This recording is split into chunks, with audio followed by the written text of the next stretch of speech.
Okay. So that said, where are in your estimation, where are so many young coaches just wasting their time? Where are they spinning their tires? What are they doing that is just it's just nonsense? They're in the wrestling room teaching a single leg. I knew you were going to say that. I knew you were going to say I that. don't mean to be, I'm sorry. No, it's the truth. It's the truth.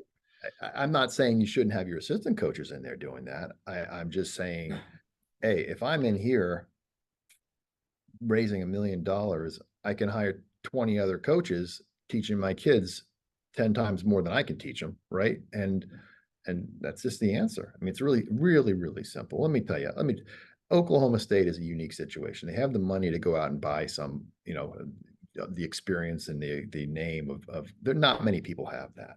No, I don't have that in Carolina. Right. I'm not going to do that. It's not basketball. Can I compete with the NIL world? Some of the numbers I heard that some Iowa's throwing around. In Michigan, I don't know. I'm gonna come pretty damn close though. And it's not going to take a long time. Now, I don't want to go out and buy a team, but I'm going to fill some holes real quick. Not this year. This year we're bringing depth and having a lot of great kids, but each year it wouldn't surprise me if we can amp up our game a little bit. And that NIL world is obviously going to have to come back down and into the high school level area kids as well. And it's just everything I'm hearing. Everything I'm hearing is that, but here's the interesting thing to me.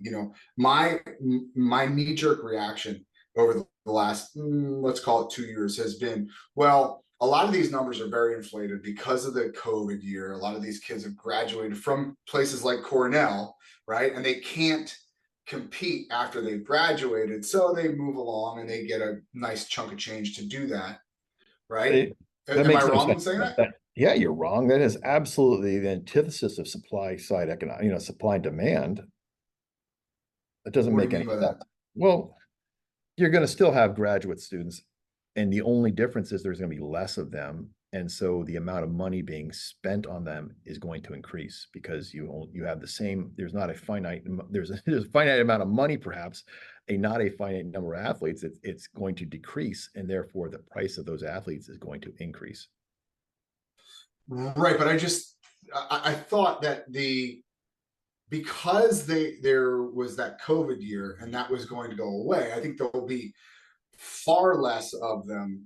So much so that there are going to be far less of them.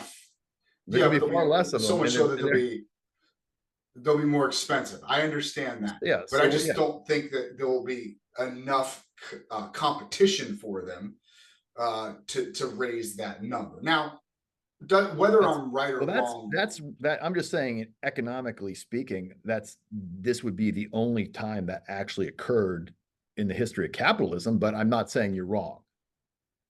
Very good. Yes, you are, and that's fine.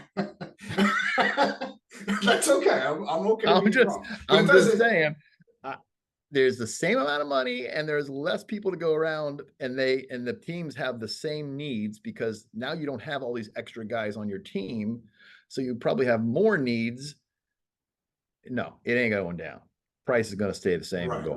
I promise you that. And what's happening now is people are seeing this. And so they're like, oh boy, if I take those summer school classes, I can graduate a little earlier, go into the portal and get paid.